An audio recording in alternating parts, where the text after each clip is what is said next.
So this topic of the non-dual path of awakening, I think for most of us, we could say that we're somewhat familiar maybe with the term of awakening or enlightenment or moksha, freedom, liberation. This is something that eventually we come across in our yoga, in our meditation, in our spiritual journey. And so we've decided that today we wanted to talk specifically about the kind of map that Tantra or non-dual Tantra lays out for us in what that journey might look like. And as we present this, we will present it in a kind of linear fashion, but it's important to remind ourselves that it isn't necessarily step 1, step 2, step 3. That they are progressively happening at different points. We may be experiencing step 3 before we experience step 1, but we've kind of compartmentalized them so that we can conceptually understand what it is we're speaking about. Maybe first you'd like to just introduce what is non-dual Tantra before we get into the steps? Yeah, so non-dual Tantra is the view and perception of the world of this reality that we live in, that the physical reality, the mental reality, our emotional reality, as well as the spiritual, as well as that which is beyond, that they are, they're all combined, that it's not like you have a transcendence here and you have an immanence over here, that the immanence and the transcendence are one. And actually they're inseparable, that this so-called Maya is inseparable from consciousness, as we can see very practically in our own lives, that you can't, in your own life, you can't separate the manifest from the unmanifest. You can't separate the consciousness that you have right now, that you can say, I am, not I am as a, I don't know, as maybe a limited being, but as that which is beyond the limited self, that we can't separate that unlimited self with the limited self. And so we see this very practically. And so when Tantra was developing its philosophy, its understanding, it could see that actually everything is part of the whole. And as well, this is non-dual because it is infinite in scope. That nothing can be separated from the whole. So therefore, it's no longer a sort of dual reality. Whenever we fit that non-dual into the dual, everything becomes non-dual, if that makes sense. If we can grasp that, rather. That some of you, maybe you're not, but some of you may also be familiar with a particular philosophy called Advaita Vedanta. So this is non-dualism within Vedanta. And I think we could say that the main emphasis within that philosophy tends to be, I say tends to be because every teacher is different, every school is different, but it tends to be a focus upon the witness consciousness, on the perceiver, on this, the higher self, or on that part of yourself that is beyond the person. While Tantra, which we'll kind of lay out for you in the steps, non-dual Tantra says that that's not a complete non-dual realization. You may witness yourself, recognize yourself as the witness. You may recognize yourself as the perceiver, but then it's not complete. We need to then bring that back into the world. And so that's where Advaita Vedanta and non-dual Tantra, or Advaita Tantra, differentiate a little bit. Again, this is like really in the tradition. There are some neo-Advaita Vedanta teachers who are now more embracing the world as well. And then there are non-dual tantric teachers who are very focused on the witness. So, okay, we've kind of laid out non-dual tantra for you. Hopefully, as we start to break down the steps of awakening, this will bring more clarity. So maybe I'll start first by presenting the understanding of Shiva and Shakti. So this is another way that we can talk about the unmanifest and the manifest.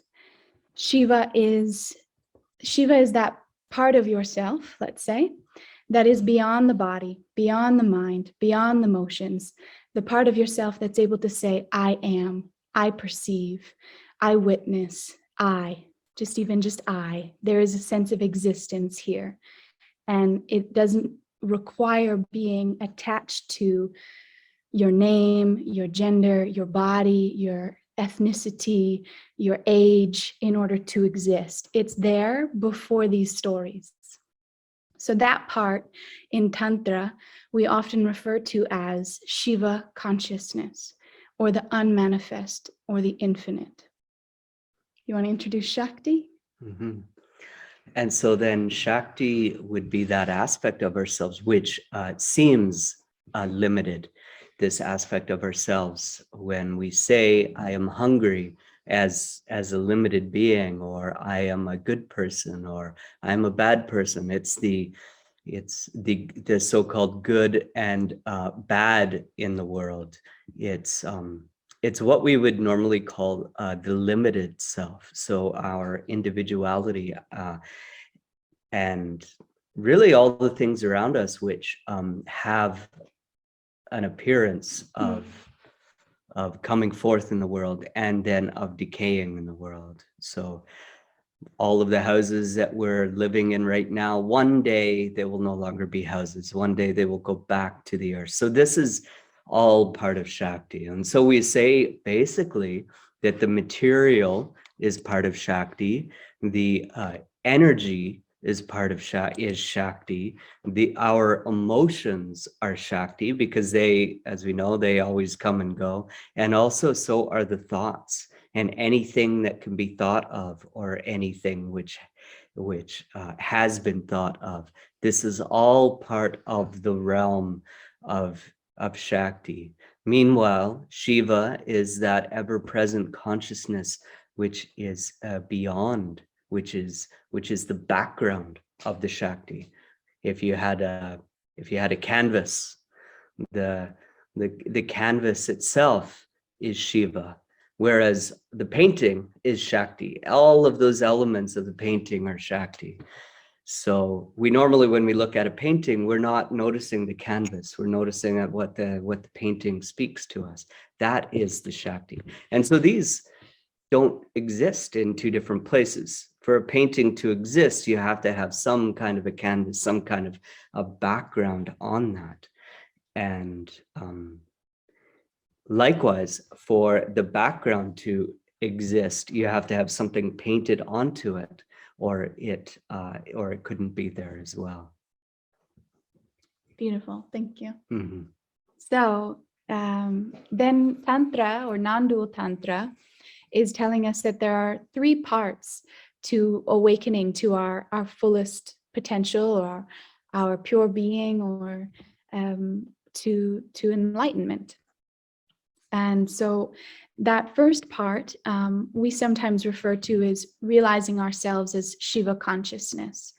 And this can be done through a variety of practices, but it's coming to know ourselves not as this individual person, not as this person with their struggles and their strifes and their goals and their downfalls, but instead as the one who witnesses all of these changing experiences. And so some of you may be familiar with practices such as asking, who am I? Self-inquiry, or practices of something called neti. So we take the experience that we're having and we say, I'm witnessing this, so I know that it can't be me. And we come closer and closer to the one that witnesses all things. And so again, just to remind us, it's not that we finish step one and then we move to step two. Everything can be happening at the same time, or deepening in one area and then we go back to another. But in this first stage, as we call it, first, not necessarily meaning that it comes first, but it can be helpful that we establish ourselves as witness consciousness.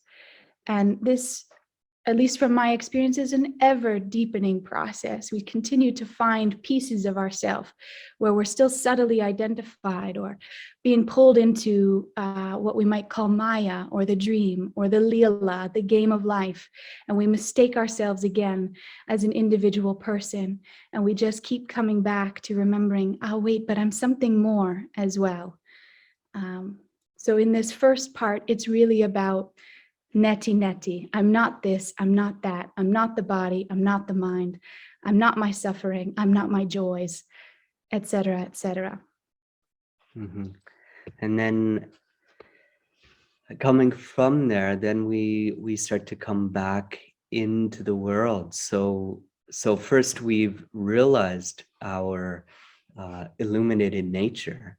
And then when we come back, we have a different perspective on the world. So then we learn to operate in the world as fully functional beings, but with the knowledge of being infinite at the same time.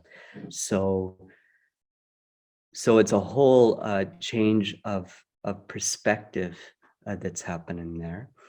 And meanwhile, in this, and a lot of teachers, especially like the modern teacher, Sadhguru, and we don't follow Sadhguru, but we listen to some of his talks from time to time.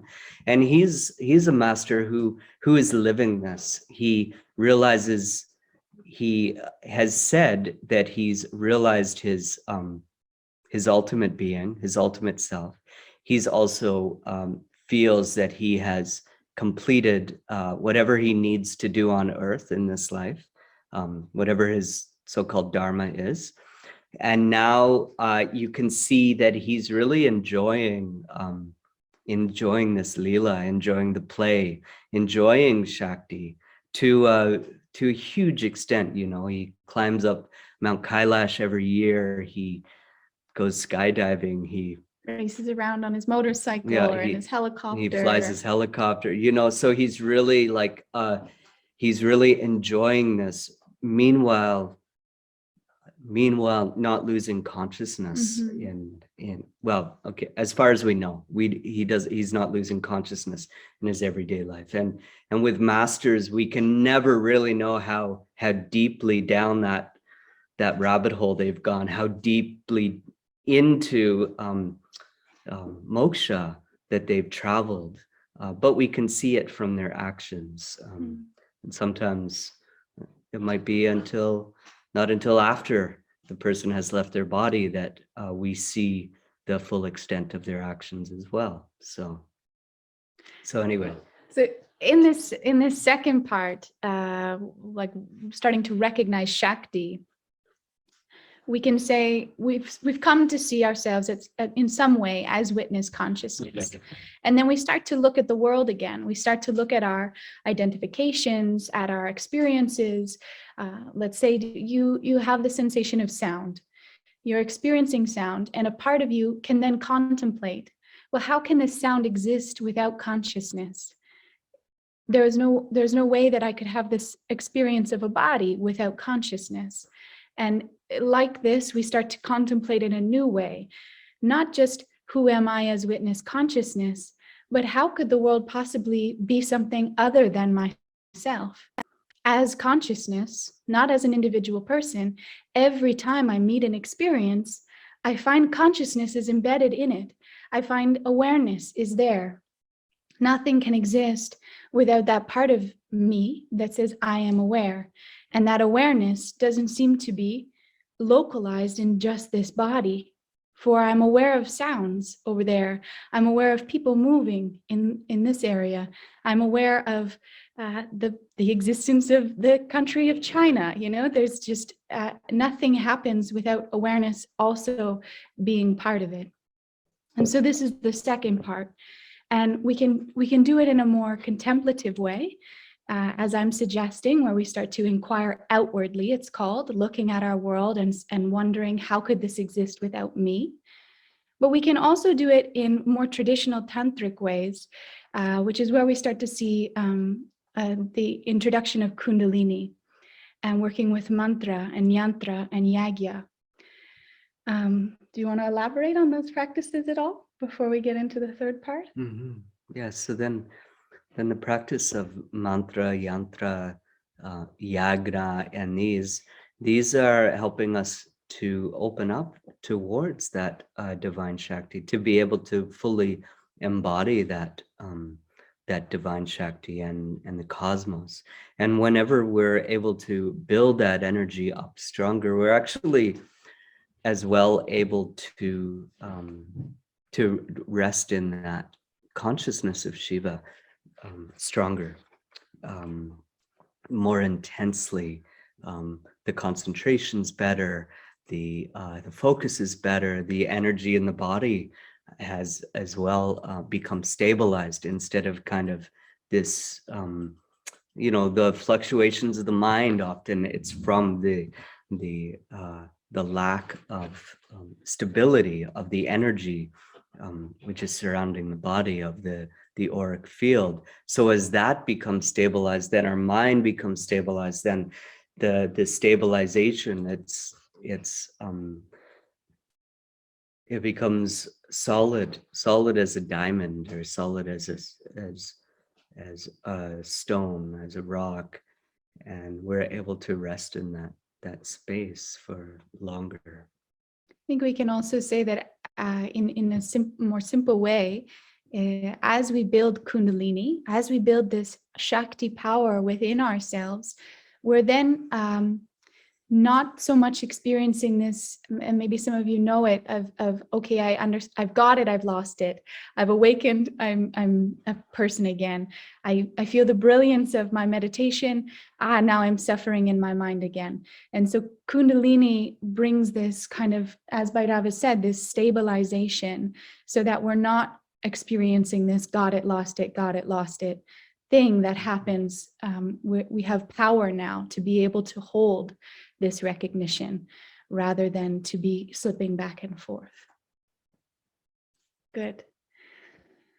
So then the third part of awakening is kind of the hardest part to discuss. It is